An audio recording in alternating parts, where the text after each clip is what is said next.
안녕하세요, 나쿤입니다.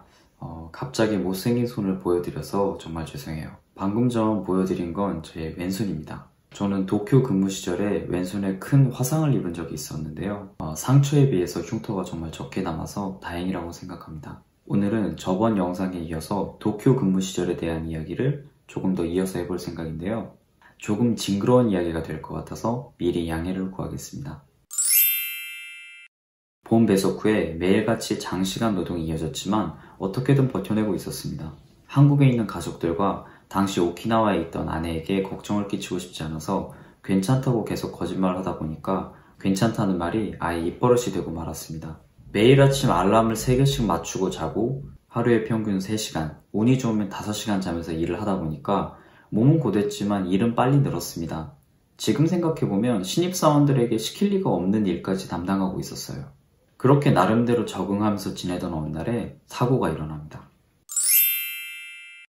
일본 음식점 중에는 손님에게 물이 아니라 녹차나 보리차를 내놓는 곳도 많이 있는데요. 저희 회사도 그렇습니다. 티백부터 끓여서 내놓는 곳이었어요.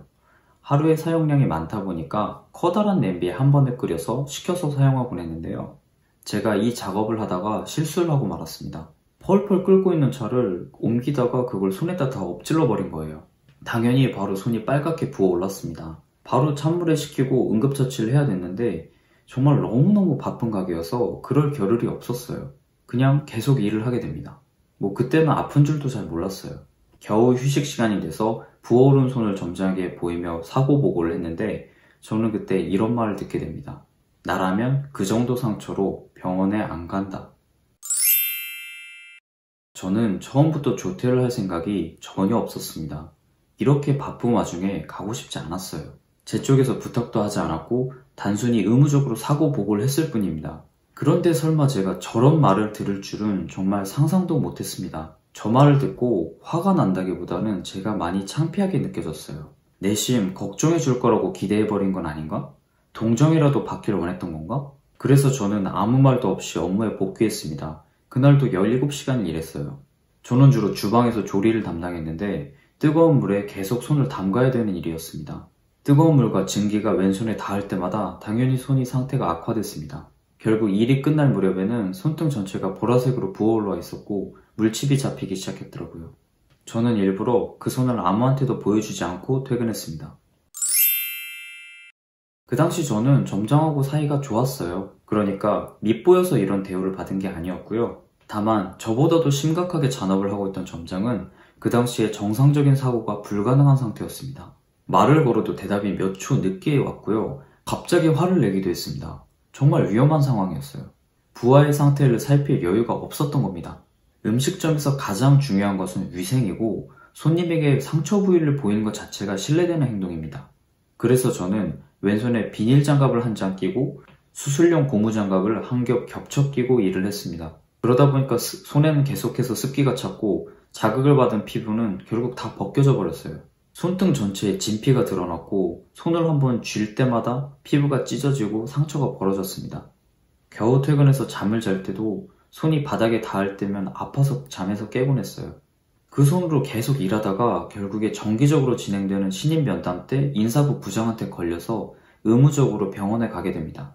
휴일을 받은 게 아니라 제 휴식 시간에 갔습니다. 나중에 병원에서 받은 판정은 손등 전체와 손목 일부에 2도 화상 판정을 받았습니다. 소독이 제대로 안 됐다면 감염증이 발생할 우려도 있었다고 하네요. 병원에서는 붕대를 감아줬지만 일을 해야 되니까 바로 풀어버렸습니다. 이쯤 되니까 그냥 웃음이 나오더라고요. 제 손으로 사고 보고서를 작성하고 산재 신청서를 작성하고 있으려니까 점장이 그제서야 상황이 파악됐는지 저한테 사과를 하러 왔습니다. 파와하라로 신고가 가능한 수준이었거든요. 그게 걱정이 됐나 봅니다. 저는 그때 살점이 다 떨어져 나간 왼손을 흔들어 보이면서 저한테 산재 신청서 작성 방법을 알려주시려고 일부러 그러신 거죠? 라고 말했습니다. 절대로 조퇴도 휴일도 받지 않았어요.